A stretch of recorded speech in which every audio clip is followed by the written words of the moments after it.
Et donc, je propose à Roland Mouchel-Blizeau peut-être de s'installer ici avec nous, et à Pascal Madry, qui est donc le directeur de l'Institut pour la ville et le commerce, et également membre du conseil d'administration de l'EPARECA, maintes fois cité cet après-midi, de venir nous donner un peu son point de vue d'expert sur ces questions de rez-de-chaussée, commerciaux ou non d'ailleurs, puisqu'on a parlé aussi beaucoup de rez-de-chaussée non commerciaux cet après-midi, ou en tout cas de transformation des usages des rez-de-chaussée. Je vous remercie.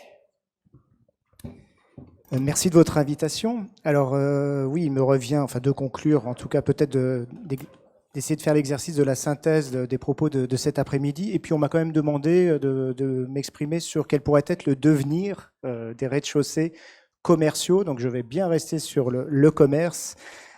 Donc les rez-de-chaussée commerciaux dans les villes. Peut-être qu'avant de parler du futur des rez-de-chaussée commerciaux, on peut se dire un mot du passé, de l'histoire passée de ces rez-de-chaussée, pour déjà bien comprendre la situation dans laquelle on est aujourd'hui, et puis essayer de faire l'exercice de la prospective ensuite. La question des rez-de-chaussée commerciaux, c'est une très vieille question en fait. Et quand on regarde les premiers signes d'érosion de cet objet urbain un peu particulier, ça commence dans les années 1920. En fait, ça fait un siècle que les rez-de-chaussée commerciaux s'érodent dans les villes. Alors, pour cet après-midi, je me suis amusé à essayer d'estimer la distance linéaire disparue depuis les années 20. On en est aujourd'hui à 3000 km. Voilà, c'est un peu plus que Paris-Moscou. 3000 km de linéaire effacé des villes. Et quand on regarde tout ça très précisément par période, l'essentiel avait déjà disparu dans les années 60, c'est-à-dire avant l'arrivée de la grande distribution. Parce qu'on pense toujours, évidemment, que la grande distribution est le principal fauteur de troubles dans ce phénomène urbain. Mais en fait, bien avant son essor, on voit déjà ces rez-de-chaussée s'effacer. Je vais être très bref. Le premier facteur à l'origine de tout ça, c'est l'exode rural. Et en fait, donc l'urbanisation. Donc c'est le grand paradoxe. Les rez-de-chaussée disparaissent parce qu'on s'urbanise. En tout cas, parce qu'on s'est urbanisé, parce que la France est devenue en majorité urbaine à partir des années 20-1930. Voilà. Et puisque le peuplement se concentrait, eh bien le commerce lui-même s'est réorganisé, et alors qu'il était jusque-là très essaimé en milieu rural, eh bien, il se réorganise dans et autour des villes. Alors la grande distribution, bien évidemment, va accélérer le phénomène. Et pourquoi ? Parce qu'elle va se développer sous de nouvelles formes qui ne sont absolument pas le rez-de-chaussée. Elle va se développer sous j'appelle ça de grands ensembles commerciaux. On a connu les grands ensembles de logements, mais on connaît aussi très bien les grands ensembles de commerce. Et la grande distribution, eh bien, elle va elle va créer les centres commerciaux et elle va aller dans des lotissements de moyenne surface, tout sauf du rez-de-chaussée. Et là aussi, petite statistique, les centres commerciaux aujourd'hui, c'est seulement 4% des locaux commerciaux en France, mais c'est 25% du chiffre d'affaires du secteur du commerce. Et puis alors 4% des locaux, donc point de vente. Malheureusement, je n'ai pas la surface, personne n'a la surface précise, même l'INSEE. Et puis si je prends les moyennes surfaces, donc tout ce qui fait plus de 400 mètres carrés, un Castorama, un Decathlon, etc. Donc là, on est à peu près à 10% du parc des magasins. Je suis toujours en établissement, mais c'est les 2/3 du chiffre d'affaires du commerce. Donc je résume tout ça. Les rez-de-chaussée aujourd'hui, c'est 30% de l'activité du secteur, quand les grands ensembles commerciaux, centres commerciaux, lotissements de moyenne surface, eux, sont à 70%.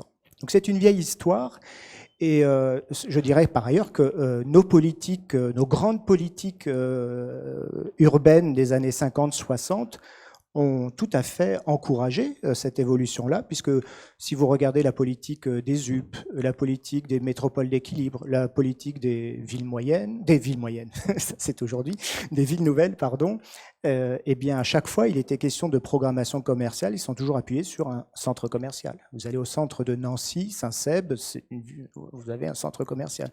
Vous allez au centre d'Évry, vous avez un centre commercial, et vous allez à Sarcelles, vous avez un beau centre commercial. Voilà.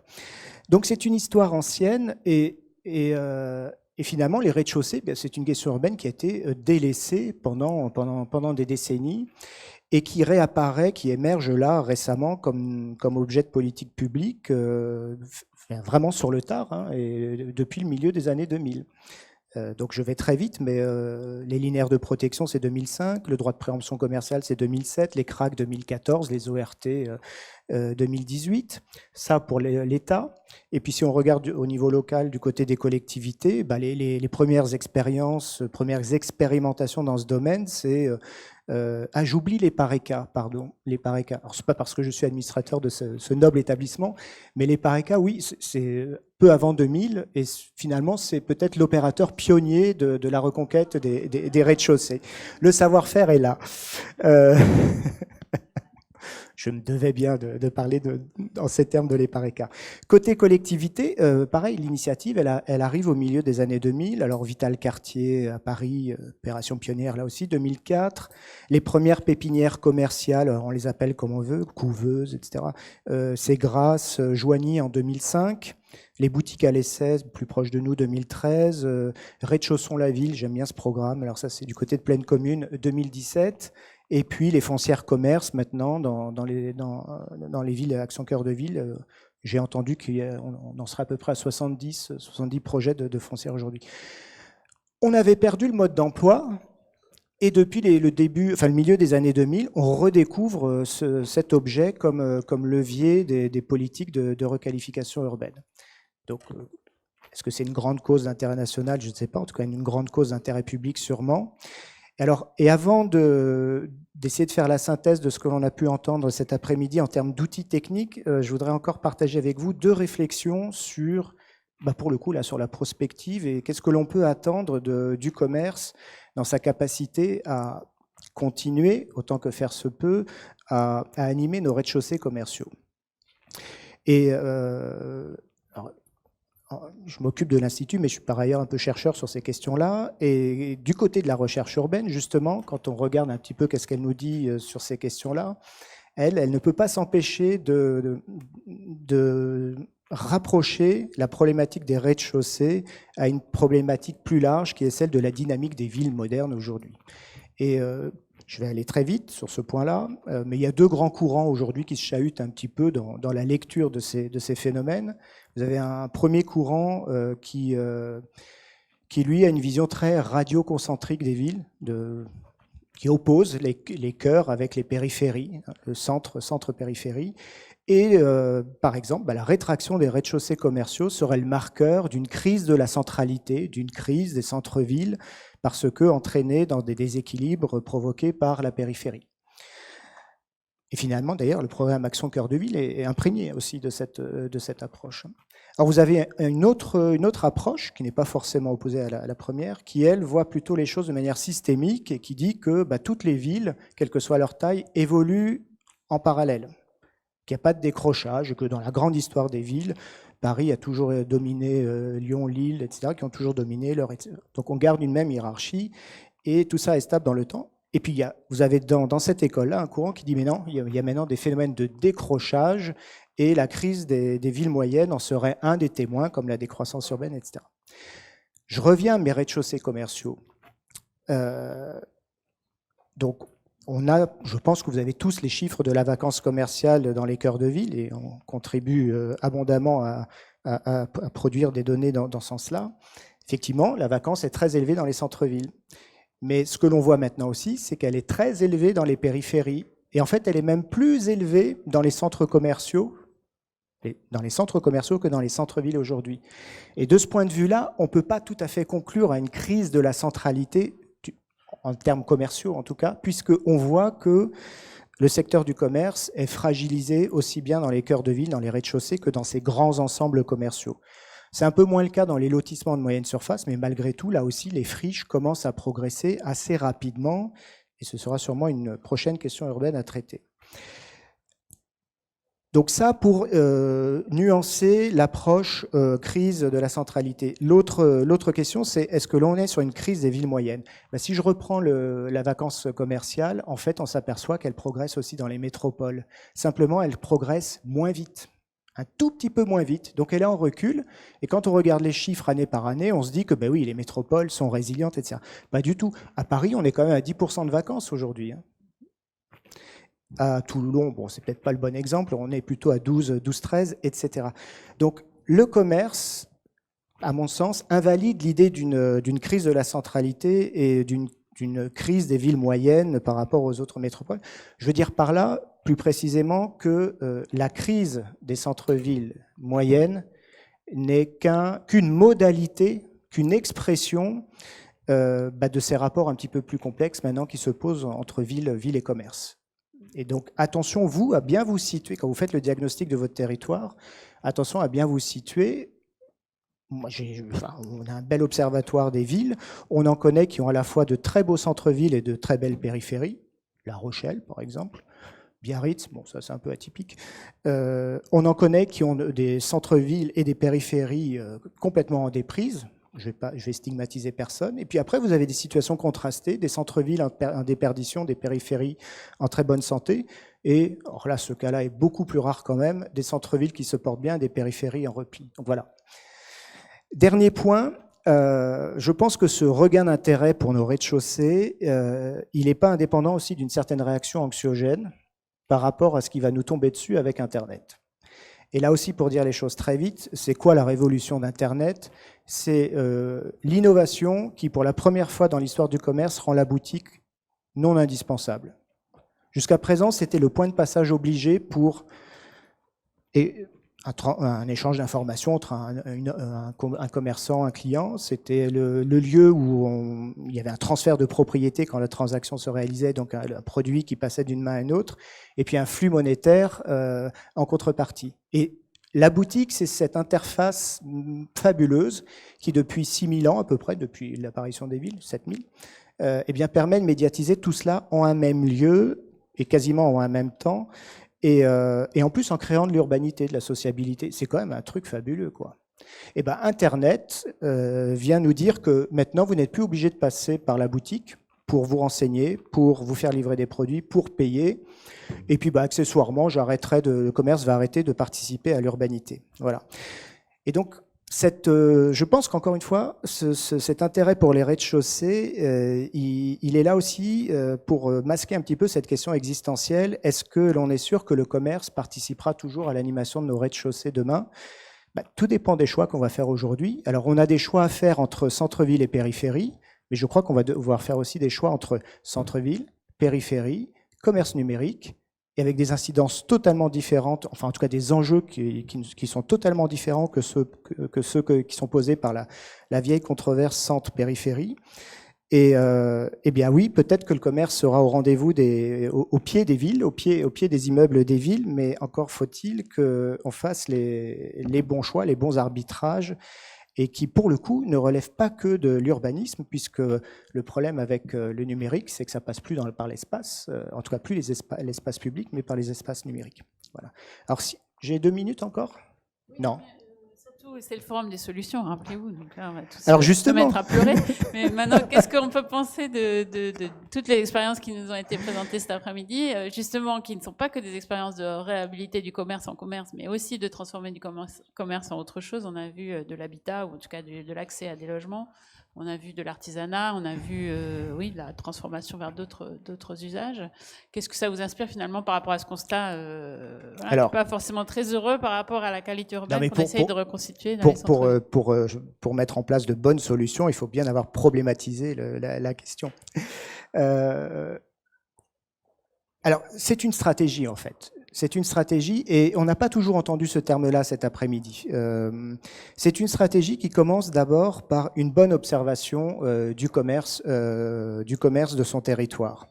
Et on est passé très vite sur une slide d'Arras qui nous a montré un observatoire de l'occupation des cellules commerciales dans le cœur de ville. C'est un outil fabuleux qui a été d'ailleurs... il n'a pas été détaillé, mais qui a été mis en place avec d'ailleurs l'université d'Arras, les géographes de l'université d'Arras. Et cet outil-là permet aujourd'hui à la collectivité de piloter en quelque sorte ces linéaires commerciaux. La première chose, c'est donc de bien connaître le commerce de son territoire, ce qui n'est pas toujours le cas. La reconquête des rez-de-chaussée d'immeubles, ça nécessite de nombreuses études. Alors on dit toujours il y a trop d'études, mais les rez-de-chaussée, c'est au moins des études de marché, et les PARECA nous l'a rappelé. quel est le potentiel. On n'est pas sur du remplissage. Il faut créer de l'activité économique. Il faut remplir ces rez-de-chaussée avec de l'activité économique. Donc des études de marché. Arras nous l'a dit, des études foncières et notamment de domanialité. Qui sont les propriétaires, où sont-ils? Parce qu'on a perdu cette connaissance ou tout simplement on ne l'a pas. On a beaucoup insisté cet après-midi aussi sur les loyers et donc des études financières qui permettent de savoir à quel loyer de sortie on peut faire les opérations. Il y a quand même un certain nombre de collectivités qui se lancent dans les opérations et qui s'aperçoivent qu'en sortie, malheureusement, les loyers sont trop élevés pour faire venir des exploitants. Bon, des études techniques, ça va de soi. Enfin, rappelons quand même la question de la hauteur sous plafond, la résistance des sols, les ERP. On nous a dit cet après-midi aussi les problèmes d'insonorisation qui peuvent parfois être liés à certaines activités un peu bruyantes. Et puis, et ça, Pantin nous l'a dit, un plan de marchandising, ça n'a l'air de rien, mais ça suppose que l'occupation des rez-de-chaussée est pensée non pas au local, mais au moins par rapport à un linéaire et en complémentarité avec les activités que l'on peut trouver à son voisinage. Donc ça, pour les études, je pense que ça fait beaucoup d'études, mais ça peut être fait en chambre par les services de la collectivité. C'est le minimum d'informations qu'il faut, à mon sens, rassembler pour agir. Après, on a les deux grandes étapes de l'opérationnel, le montage, donc la maîtrise de l'immobilier, et puis la gestion de cet immobilier. Et là, on a entendu beaucoup de choses cet après-midi. Alors le montage, d'abord, là encore, une question d'échelle, et ça c'est Pantin qui nous l'a dit, il ne faut pas raisonner au niveau du local, le local commercial, mais au niveau du territoire. Et là, c'est les documents de planification qui doivent nous donner les orientations, que ce soit le PLU, les OAP. Pantin nous a parlé de la durée aussi, hein, peut-être 3 mandats pour mettre tout ça en place, en tout cas de la continuité dans la vision de la planification urbaine et de ce que l'on attend des rez-de-chaussée stratégiques de sa ville. Sur les outils de maîtrise, je les cite simplement, DPU, CRA, XAC, etc. Il y a plein de choses, je n'insiste pas. Vous avez beaucoup parlé de la relation avec les acteurs et notamment les acteurs privés. Je le disais, on a un peu perdu le mode d'emploi, et en particulier les promoteurs qui ont tendance à considérer les rez-de-chaussée parfois comme le reliquat des programmations dans les étages, et vous vous retrouvez après avec des locaux trop petits, mal fichus, avec des poteaux partout, etc. Enfin, il y a ce type de dérive. Alors, on a entendu Arras qui a mis en place un guide investisseur pour faire un peu la pédagogie de ces acteurs, mais vous avez aussi des cahiers des charges, des chartes, etc., des référentiels qui sont là pour faire la pédagogie de ces acteurs. Sur les foncières, un mot très rapidement. Il y a une taille critique pour les mettre en place. On ne met pas une foncière pour maîtriser 2 locaux, et apparemment la taille critique, mais ce serait à vérifier, c'est plutôt une 50aine de locaux pour que les jeux de péréquation puissent fonctionner. Voilà. Un dernier point, pardon d'être trop long, sur la notion de parcours résidentiel, vous avez aussi insisté sur cet aspect-là cet après-midi. Une boutique test, une logique de bail précaire ensuite, et pourquoi pas un bail 369 en fin de parcours. C'est un point aussi important. Enfin, dans certains programmes, j'ai l'impression parfois que on inverse un peu le sens des choses, c'est-à-dire qu'on attend du commerce qu'il soit d'abord un animateur de l'espace public, un animateur urbain. Or, le commerce, il est d'abord là pour réaliser un chiffre d'affaires. On ne peut pas l'isoler complètement d'une logique de marché. Et si on ne met en place que des activités fragiles, le risque, c'est que le temporaire ne soit que du précaire et que, d'une certaine manière, on ne résolve pas tout à fait la question de l'occupation des rez-de-chaussée. Voilà sur le mode opératoire, et pour finir sur une note plus positive. Merci, vous n'avez pas été trop long, vous avez été passionnant, et merci d'avoir contextualisé historiquement. Je trouve que cette vision depuis 1920, parce que là vraiment je pense que ça fait tomber une idée reçue. Tout le monde a pensé que c'était la grande distribution qui était la cause première. Eh bien c'est plus subtil que ça. Donc merci pour cet éclairage. Pour conclure, on va tout de suite passer la parole, Monsieur le Préfet, porteur de l'action. On a dit en début que c'était le premier des rendez-vous, que c'était un format expérimental en ce lieu de la plateforme qui est lui-même expérimental. Donc nous, ça nous va très bien. Avec Marie-Christine Labourdette, nous voulons absolument ici continuer le débat sur la ville, l'aménagement et le territoire. Et voilà, donc le prochain rendez-vous, c'est dans 1 mois, sur une toute autre thématique. avec... Sur la culture, je crois. Voilà. Bien, écoutez, merci infiniment. Merci à Marie-Christine Labourdette et à toute l'équipe de la Cité pour son accueil. C'est vrai on commence à prendre un abonnement. J'espère qu'on va avoir une réduction aux familles nombreuses parce qu'on a un grand plaisir à venir. On a, vous savez, lancé une grande rencontre nationale pour présenter notamment Réinventons nos cœurs de ville au mois de mars dernier. Et puis ces forums sont vraiment quelque chose d'exceptionnel. Alors merci vraiment à toute l'équipe de la CAPA pour son accueil et son implication. Je remercie bien sûr Hélène Pesquine et l'équipe du PUCA pour être très impliqués à nos côtés aussi pour l'organisation de ces forums. J'oublie pas le CEREMA, les PARECA, qu'il ne faut pas oublier, je ne l'oublie pas. Bien sûr, ma trop réduite équipe du programme Action Cœur de Ville, Clara Corentin, et puis vous avez quasiment la moitié de l'équipe qui est là, donc ça vous donne une idée de nos effectifs. Mais on ne manque pas d'idées. Voilà, on est plus riche en idées qu'en effectifs. Et bien sûr, et tous ceux qui ont contribué, qui sont intervenus tout au long de cet après-midi, qui nous ont aidés à préparer ou animer ce forum. D'abord, le lieu est assez magique. Pour certains d'entre nous, ça nous rajeunit. Non pas qu'on était étudiants ici, mais ça donne une atmosphère qui est un peu moins solennelle et je trouve ça génial. Donc, si vous continuez à nous accueillir, on viendra peut-être même plus que 6 fois, parce que j'ai déjà d'autres thèmes que je voudrais voir traités, dont un qui était, excusez-moi, je suis arrivé à la fin, mais j'étais à l'Hôtel de Ville de Paris pour la conférence des villes juste avant, mais qui a abordé notamment Madame, qui est la logistique urbaine, qui est souvent le parent pauvre de nos politiques d'aménagement. On en parle beaucoup, mais on n'en fait pas beaucoup. On s'occupe beaucoup des questions de mobilité des personnes, très peu des mobilités des marchandises. Et dans un centre-ville un peu ubérisé, ça devient infernal. Et donc, l'idée, c'est qu'il faut profiter des stratégies de revitalisation des centres-villes, de réaménagement de la ville, de repenser les fonctions de centralité, etc., pour anticiper les questions logistiques. Généralement, on se pose ces questions après. Donc voilà, c'était une suggestion, Hélène, si tu le permets, que je voulais faire dans tous les forums qu'on pourrait organiser. En tout cas, bravo pour cette réflexion. J'avais aussi, alors je voudrais pas casser l'ambiance, mais j'avais aussi, j'ai pas assisté à vos débats, mais il y a un truc qu'on pourrait faire dans certains rez-de-chaussée, ce qu'on appelle des recycleries.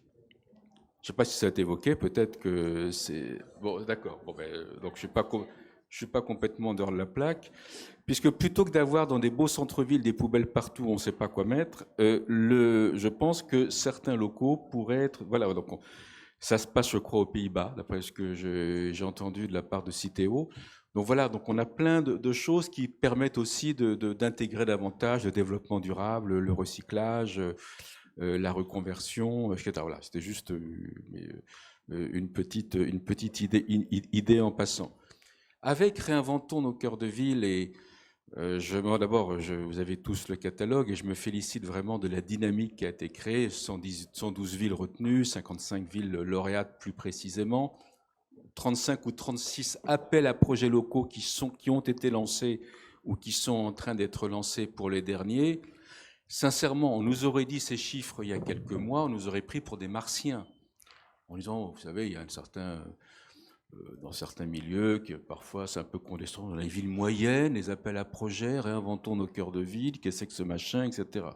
Non, au contraire, on prouve par la preuve qu'il y a énormément d'innovation, de dynamisme, d'engagement et de l'envie de faire appel à l'excellence professionnelle, interprofessionnelle, enfin pluridisciplinaire sur ces sujets. Donc la dynamique est là. Mais on n'a pas souhaité uniquement se limiter à une sorte, non pas de concours, mais une opération nationale qui était dérivée d'Action Cœur de Ville.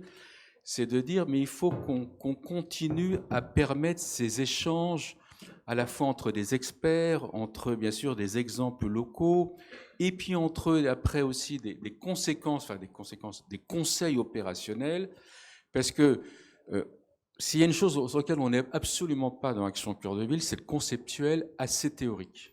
On est vraiment dans la pratique. Et c'est ça qui est intéressant. Pardon, non, mais j'espère que je choque personne en disant ça, et je ne vise personne, au contraire. On connaît tous des concours où on se fait plaisir, on a un peu fumé la moquette, mais il ne se passe rien du tout après. Action Cœur de Ville, non. On est vraiment, d'abord parce qu'on est sous l'œil des élus, des citoyens, des grands commoditaires du programme national Action Cœur de Ville, et que bien sûr ça va prendre des années, voire 1, voire 2, voire plus mandats municipaux pour les projets les plus lourds, mais on est confronté au réel. On est confronté aux cellules commerciales qui sont fermées, on est confronté aux appartements qui sont vides, on est confronté aux nouveaux usages, aux nouvelles aspirations, aux nouveaux services qu'il faut développer, etc., etc. Donc il nous faut en permanence être en prise avec le réel. C'est ça qui rend d'ailleurs cette dynamique locale dans les 222 villes du programme extrêmement passionnante. Et nous, notre rôle, c'est d'apporter aux acteurs locaux, aux décideurs locaux, aux experts, aux investisseurs, aux élus, bien sûr, le maximum d'informations, d'expertise, de bonnes pratiques. En clair, à travers cette communauté que nous formons en tant que Réinventons et Action Cœur de Ville de manière un peu plus globale, c'est vraiment d'être le plus possible en accompagnement et en soutien et en apport. Et après, bien sûr, en fonction des projets locaux, chacun picore ici ou là ce qui l'intéresse, va contacter les uns et les autres. Et surtout, parce que c'est ça qui est important, c'est se poser les bonnes questions avant d'engager éventuellement un certain nombre d'investissements, un certain nombre de projets. Donc c'est un peu cette ambition qui est assez forte et qu'on espère réaliser grâce à votre concours.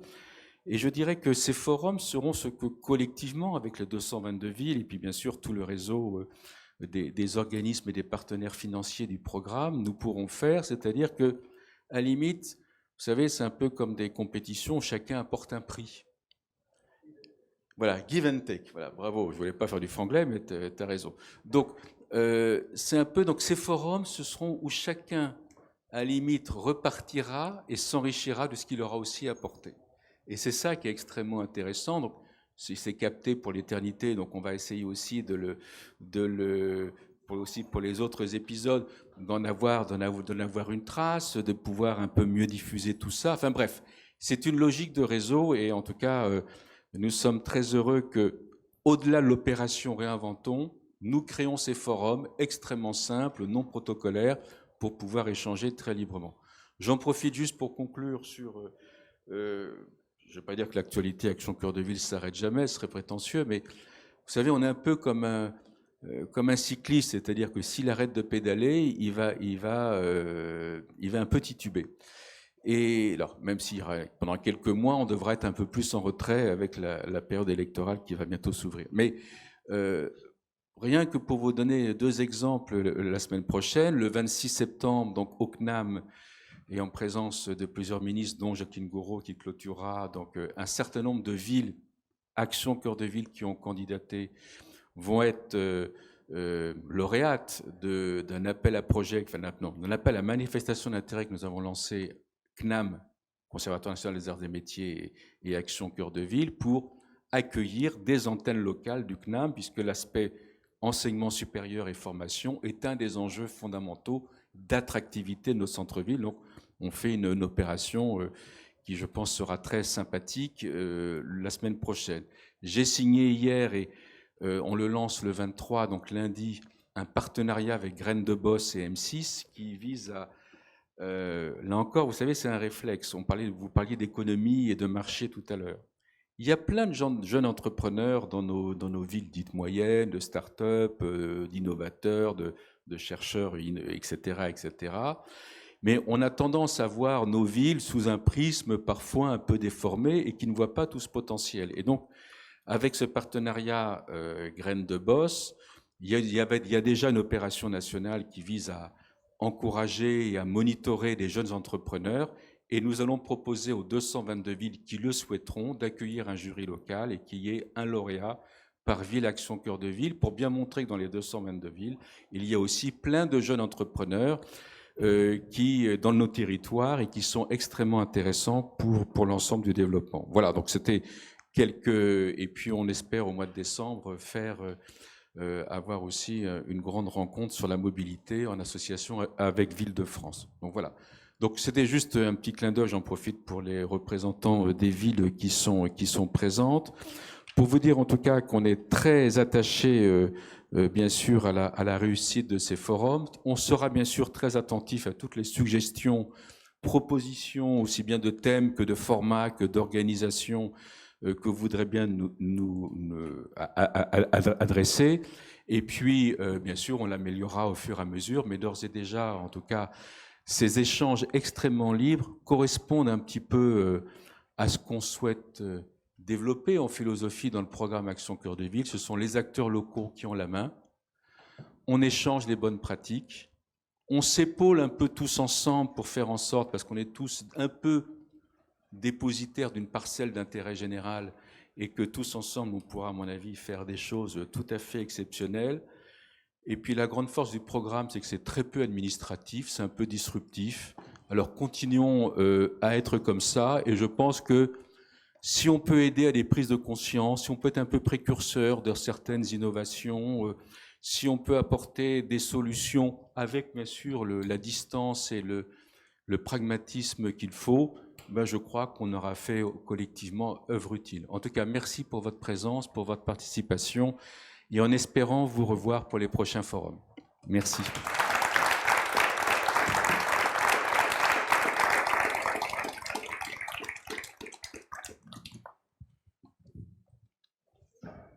Oui, donc nous vous donnons rendez-vous le 14 octobre prochain sur le thème des pratiques culturelles et artistiques.